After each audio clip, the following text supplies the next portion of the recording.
Apolline Matin.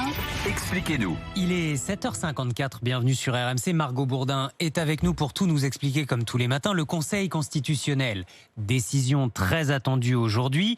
Grande institution, entrons un peu dans les coulisses. Comment fonctionne-t-elle? Qui décide vraiment? Quels sont ses membres?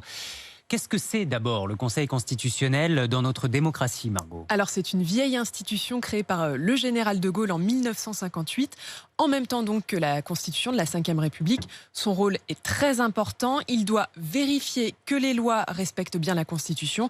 Il intervient soit avant qu'une loi soit promulguée, soit après. Et c'est pas tout, le Conseil constitutionnel veille également au respect des élections et des référendums. C'est lui qui valide les fameuses 500 signatures des candidats à la présidentielle. Il peut également invalider une élection. C'est déjà arrivé à plusieurs députés. Qui peut saisir le Conseil constitutionnel? Alors, plusieurs personnes. D'abord, le président de la République, mais aussi le Premier ministre, le président de l'Assemblée nationale et aussi le président du Sénat. Depuis les années 70, les parlementaires peuvent également le saisir en cas d'opposition à un texte s'ils estiment qu'il n'est pas conforme à la Constitution. Dans ce cas-là, il y a une règle, ils doivent être au moins 60. Si on prend l'exemple du projet de loi sanitaire, il y a eu 4 saisines différentes. Jean Castex, le Premier ministre, 74 députés de gauche, des sénateurs les Républicains et des sénateurs socialistes. Dans ce cas, c'est une procédure d'urgence. Le Conseil constitutionnel doit rendre son avis, sa décision dans un délai de 8 jours. Mais le reste du temps, en temps normal, il a 1 mois. Enfin, depuis 2008, chaque Français peut saisir le Conseil constitutionnel s'il estime qu'une loi n'est pas conforme à la Constitution. Dans ce cas-là, on parle de QPC, une question prioritaire de constitutionnalité. Alors, c'est pas automatique. Il faut d'abord que le juge estime que cette question est bien sérieuse. Et si c'est le cas, il la fait parvenir au Conseil constitutionnel qui a 3 mois pour rendre sa réponse. Ces QPC ont énormément fait augmenter le travail de ces sages. Alors justement, qui sont ces sages? Qui siègent au Conseil constitutionnel? Alors, on peut citer Laurent Fabius, c'est l'actuel président du Conseil constitutionnel, et Alain Juppé, qui est donc ancien Premier ministre, ancien maire de Bordeaux. Les autres sont un peu moins connus du grand public. En tout, ils sont 9, 4 femmes et 5 hommes, nommés pour un mandat unique de 9 ans. Leur nomination, elle est un peu complexe. Un tiers des sages est nommé par le président de la République, un tiers par le président du Sénat et un tiers par le président de l'Assemblée nationale.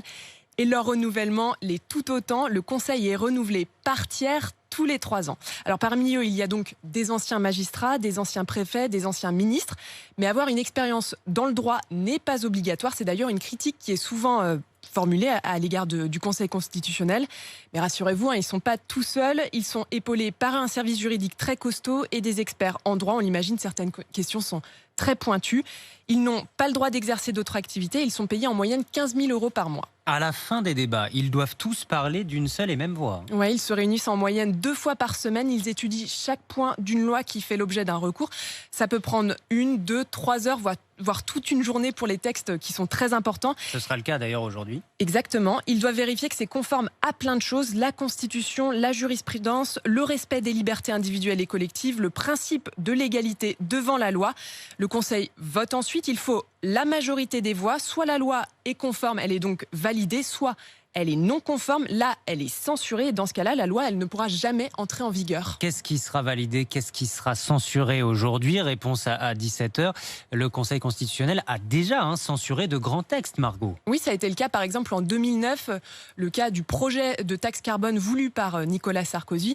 Le texte est jugé inconstitutionnel par les sages à quelques jours de son entrée en vigueur. En fait, la raison invoquée, le texte prévoit des exceptions et des remboursements partiels à certains, mais pas à d'autres. Il crée donc une rupture d'égalité devant l'impôt. Ça, c'est le Conseil constitutionnel qui le dit. Et il est contraire à l'objectif de lutte contre le réchauffement climatique. Et puis, en 2010, une QPC permet une grande avancée. Le Conseil constitutionnel déclare inconstitutionnelles les conditions de garde à vue en France.